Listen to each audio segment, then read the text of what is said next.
Middle east में शुरू हुई वो एशिया में, इंडिया में बैठे आपको और मुझे अफेक्ट कर रही है।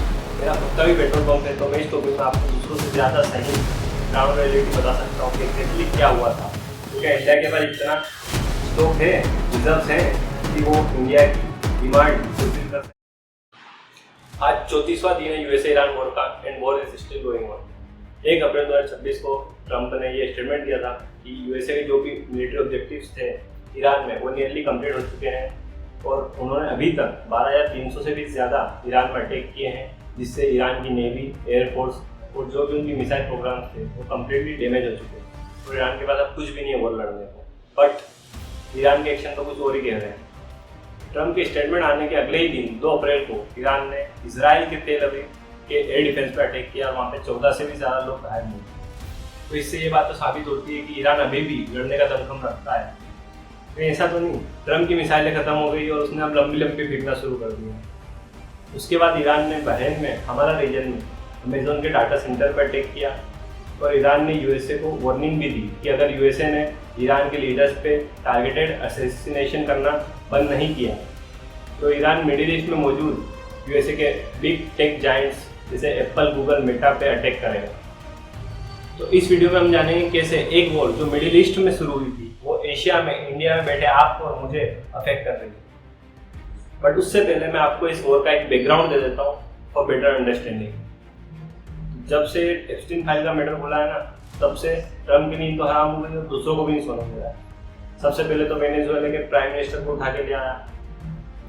उसके बाद 28 फरवरी 2026 को इजराइल खा के ईरान के ऊपर 30 से भी ज़्यादा बॉम्ब गिरा है, जिसमें ईरान के सुप्रीम लीडर अली खमेनी और उसके टॉप लीडर्स की डेथ हो गई। इसके बाद ईरान ने रिटेलिएशन में इजराइल और अदर मिडिल ईस्ट कंट्रीज पे जहाँ पर भी यूएस के बेसेस थे, मिलिट्री बेसेस, वहाँ पर बॉम्बिंग करी, जिसके हमने वीडियोस देखे, न्यूज़ देखी।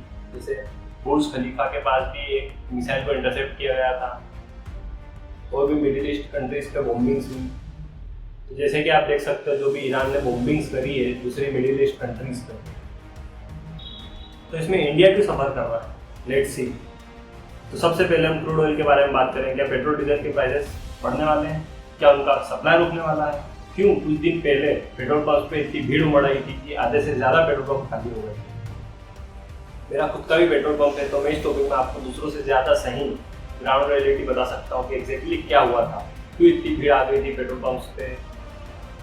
तो जो ये पेट्रोलियम कंपनीज है, जैसे इंडियन ऑयल हुआ, भारत पेट्रोलियम हुआ, HP हुआ, ये जो पेट्रोल पंप ओनर्स है जैसे हमको ये क्रेडिट फैसिलिटी अवेलेबल कराते हैं, जिसमें हम ऑर्डर तो लगा सकते हैं, पेट्रोल डीजल बुला सकते हैं आज, और उसका पेमेंट हमको 3 दिन बाद हम कर सकते हैं। बट वॉर की वजह से डिमांड को कम करने के लिए इन कंपनियों ने जो हमको ये क्रेडिट फैसिलिटी दे रहे थे उसको एकदम से बंद कर दिया। तो एकदम से जो पेट्रोल पंप ओनर्स थे, एक टैंकर बुलाने के लिए कम से कम 12 से 14 लाख की रिक्वायरमेंट होती है। तो 102 दिन में इतना बड़ा अमाउंट अरेंज करना इज़ नॉट ईजी। तो उसकी वजह से बहुत सारे पेट्रोल पंप ड्राई हो गए, तो जिनके पास स्टॉक खत्म हो गया, और जो पेट्रोल पंप थे जिनके पास स्टॉक था और जो बुला पा रहे थे उनके पास इतनी भीड़ आ गई कि वो भी कुछ घंटों में ड्राई हो गया। इसकी वजह से लोगों को लगा कि सप्लाई खत्म हो गया है, सप्लाई नहीं आ रहा है आगे से, पर ऐसा नहीं था। जबकि कंपनियों ने क्रेडिट फैसिलिटी बंद कर दी, सप्लाई तो बराबर आ रहा था। हमारे पेट्रोल पंप पे भी मैंने 5 बजे शाम को टैंकर आया था 12,000 लीटर का, जो कि रात के 10 बजे तक 5 घंटे में पूरा खाली हो गया। इतनी भीड़ आ गई थी, जो कि नॉर्मल डेज पे कम से कम 2 दिन चल जाता। तो ये रीज़न था जो पेट्रोल पंप पे इतनी भीड़ आ गई थी। सप्लाई नहीं रुका था, बट क्रेडिट फैसिलिटी बंद कर दी। तो इस ईरान वॉर का क्रूड ऑयल के सप्लाई में कोई इफेक्ट नहीं पड़ रहा है क्या? Let's see. इंडिया के टोटल कंजम्पशन में से हम 90% क्रूड ऑयल इंपोर्ट करते हैं, जिसमें से हम डेली 4.8 मिलियन बैरल्स इंपोर्ट करते हैं। इसलिए ग्लोबल मार्केट में कभी थोड़ा सा भी प्राइस और सप्लाई को लेकर वॉलेटिलिटी आती है तो इंडिया को इससे बहुत ज़्यादा इफेक्ट पड़ता है। मेजर कंट्रीज जिससे इंडिया सबसे ज़्यादा क्रूड ऑयल इंपोर्ट करता है, उसमें पहले नंबर पर रशिया आता है, जिससे हम 35 से 40% क्रूड ऑयल इंपोर्ट करते हैं।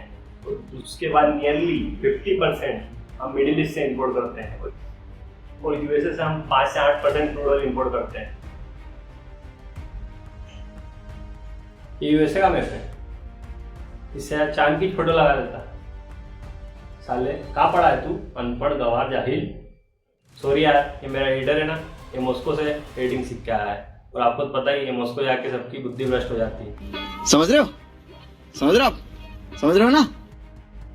आपको ये जान के हैरानी होगी कि हम ईरान से नियरली 0% इम्पोर्ट करते हैं। ईरान से हमारा कोई इम्पोर्ट नहीं है अभी, पहले हुआ करता था 2018-19 में हम ईरान से भी 8 से 9% इम्पोर्ट करते थे, बट आफ्टर यूएस सैंक्शंस हमारा इम्पोर्ट जो है ईरान से वो 0 हो चुका है। स्टिल हमको ईरान की बहुत से फर्क पड़ रहा है, तो ईरान ने जो स्टेट ऑफ हॉर्मुज़ है जहाँ से सारे वेसल्स निकलते हैं वहाँ पर बैन लगा दिया है, और किसी वेसल को पास होने नहीं दे रहा, जिससे सप्लाई डिस्टर्ब हो चुका है।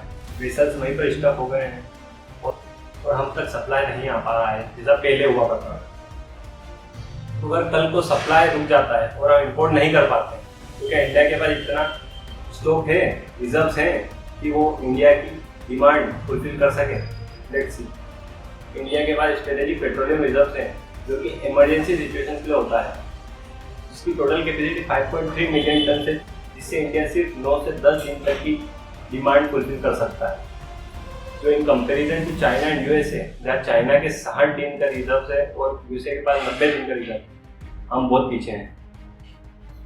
और इंडिया के पास जो खुद के ऑयल रिजर्व्स हैं वो 4.5 to 4.7 मिलियन टन के बराबर है, जिसमें सबसे ज़्यादा मुंबई हाई रीजन, आसाम, गुजरात और कृष्णा गोदावरी बेसिन में पाए जाते हैं। But still it is not sufficient to meet our demands, इसलिए हम इंपोर्ट में सबसे ज़्यादा डिपेंडेंट हैं। इसलिए क्रूड ऑयल का सप्लाई इंडियन इकोनॉमी के लिए बहुत ज़्यादा क्रूशियल है, नहीं तो इन्फ्लेशन बढ़ जाएगा और उसका कास्केडिंग इफेक्ट हमें सब दूर देखने को मिलेगा।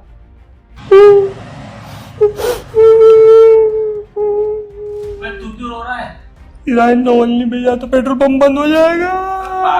ईरान ऐसा थोड़ी करेगा अपने साथ, बहुत पैसे लगा यार पेट्रोल पंप पे, रोड पे इतनी ओवर एक्टिंग मत करे, रशिया से ले लियो। हाँ यार, रशिया भेज देगा, अपना पुतिन है ना, पुतिन भेजेगा।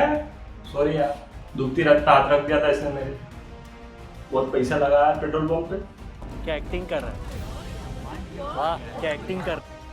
तो अब हम उस चीज़ के बारे में बात करेंगे जो इंडिया के हर घर की जरूरत है, जिससे हर घर में खाना बनता है, एलपीजी सिलेंडर। इस वॉर से एलपीजी सप्लाई को सबसे ज़्यादा फर्क पड़ा है और इसकी शॉर्टेज से आप और हम बहुत ज़्यादा बुरी तरीके से इफेक्ट हुए। भले वो घंटों तक लंबी लाइन में लगना हो या एक महीने का वेटिंग पीरियड हो, उन होटल्स को जिनको एलपीजी सिलेंडर्स पहले 1200 रुपये मिल जाते थे, आज उनको उसी सिलेंडर के 2000 से 2500 रुपये देना पड़ रहे हैं, और कहीं तो बिल भी नहीं रहा है, और इसकी वजह से बहुत सारे होटल्स ऑलरेडी बंद हो चुके हैं। ऐसा इसलिए हो रहा है क्योंकि India is the second largest LPG consumer in the world, और उसमें से इंडिया का जो इम्पोर्ट है वो 60 to 65% इंडिया इम्पोर्ट करता है अपने कंजम्पशन का, उसमें से 90% वो मिडिल ईस्ट से इम्पोर्ट करता है। इसलिए जो स्टेट ऑफ हॉर्मुज़ जो ईरान ने बंद करके रखा है, वहाँ पे जो वेसल्स हैं वो स्टक हो चुके हैं और सप्लाई डिस्टर्ब हो चुका है, इसलिए हमारे इंपोर्ट का 90% एलपीजी सप्लाई अफेक्ट हो चुका है। तो ग्राउंड पे आप और हमको ये इतनी बुरी तरीके से इफेक्ट कर रहा है। इंडिया यूएई से सबसे ज़्यादा इंपोर्ट करता है जो कि 30 से 35% है, उसके बाद कुवैत, कतर, सऊदी अरेबिया और बाकी की मिडिल ईस्ट कंट्रीज आती है जो कि अपना 90% ऑफ इंपोर्ट शेयर है। इंडिया के टोटल एलपीजी कंजम्पशन में से 85 से 90% जो है वो हाउस होल्ड कंजम्पशन है, और कॉमर्शियल कंजम्पशन सिर्फ 10 से 15% है, जिसकी वजह से जो एलपीजी शॉर्टेज हो रहा है उसमें सबसे ज़्यादा इफेक्ट आम आदमी को पड़ रहा है, आपको और हमको पड़ रहा है। इसलिए वो जितनी जल्दी ख़त्म हो जाए उतना बढ़िया है, नहीं तो अपने खाने के लाले पड़ जाएंगे। ये तो ही इम्पोर्ट की बात है, बट हमारा एक्सपोर्ट भी तो इफेक्ट हुआ है। इंडिया का जो टोटल एक्सपोर्ट है वो $720 बिलियन का है, जिसमें से 8 से 10% मिडिल ईस्ट में एक्सपोर्ट होता है, और मिडिल ईस्ट में यूएई इंडिया का सबसे बड़ा मार्केट है। इंडिया जो प्रोडक्ट सबसे ज़्यादा क्वान्टिटी में मिडिल ईस्ट में एक्सपोर्ट करती है, सबसे पहले नंबर का आता है engineering goods, petroleum product, basmati rice, automobiles, pharmaceuticals, ये सबसे ज़्यादा एक्सपोर्ट किया जाता है मिडिल ईस्ट में। इंडिया का जो टोटल ऑटोमोबाइल का एक्सपोर्ट है, कार एक्सपोर्ट है, उसका 25% सिर्फ मिडिल ईस्ट में ही एक्सपोर्ट होता है। और मिडिल ईस्ट बासमती राइस का भी बहुत बड़ा मार्केट है, तो इस वॉर की वजह से जो ट्रेडर्स हैं, प्रोड्यूसर्स हैं और जो ओवरऑल इंडियन इकोनॉमी है वो बहुत बुरी तरीके से इफेक्ट हुई है। To stop the war USA ने ईरान को 15 पॉइंट का सीज फायर प्रपोजल सेंड किया था, जिसमें उसने शर्त रखी थी कि ईरान को स्टेट ऑफ हॉर्मुज को ओपन करना पड़ेगा और 30 दिन का सीज फायर एग्रीमेंट करना पड़ेगा जब तक नेगोशिएशन चल रही है टू स्टॉप द वॉर। और फर्दर कोई भी न्यूक्लियर वेपन ईरान नहीं बनाएगा। तो जो भी यूरेनियम एनरिच्ड यूरेनियम उनके पास पड़ा है उसको हैंड ओवर करना पड़ेगा। पर ईरान ने इस प्रपोजल को इरेशनल कह के रिजेक्ट कर दिया है और उसने अभी स्टेट ऑफ हॉर्मुज पे जो भी एनिमी वेसल्स हैं उनको जाने में रोक लगा दी है और सिर्फ फ्रेंडली नेशंस के vessel he state of Hormuz cross कर सकते हैं, जिसमें इंडिया भी शामिल है। तो इस तरह एक वॉर जो मिडिल ईस्ट में शुरू हुई वो आज पूरी वर्ल्ड की इकोनॉमी को अफेक्ट कर रही है। होपफुली ये वॉर बहुत जल्दी खत्म हो जाए, वरना इसके आफ्टर इफेक्ट्स हमें बहुत समय तक देखने को मिलेंगे। इससे इन्फ्लेशन, अनएम्प्लॉयमेंट जैसी प्रॉब्लम्स बढ़ जाएगी और इससे उभरने में हमें बहुत ज़्यादा समय लगेगा। तो आज के लिए बस इतना ही। अब मिलते हैं नेक्स्ट वीडियो में, और अगर वीडियो पसंद आया तो वीडियो को प्लीज़ लाइक कर देना, चैनल को सब्सक्राइब कर दो। Bye bye.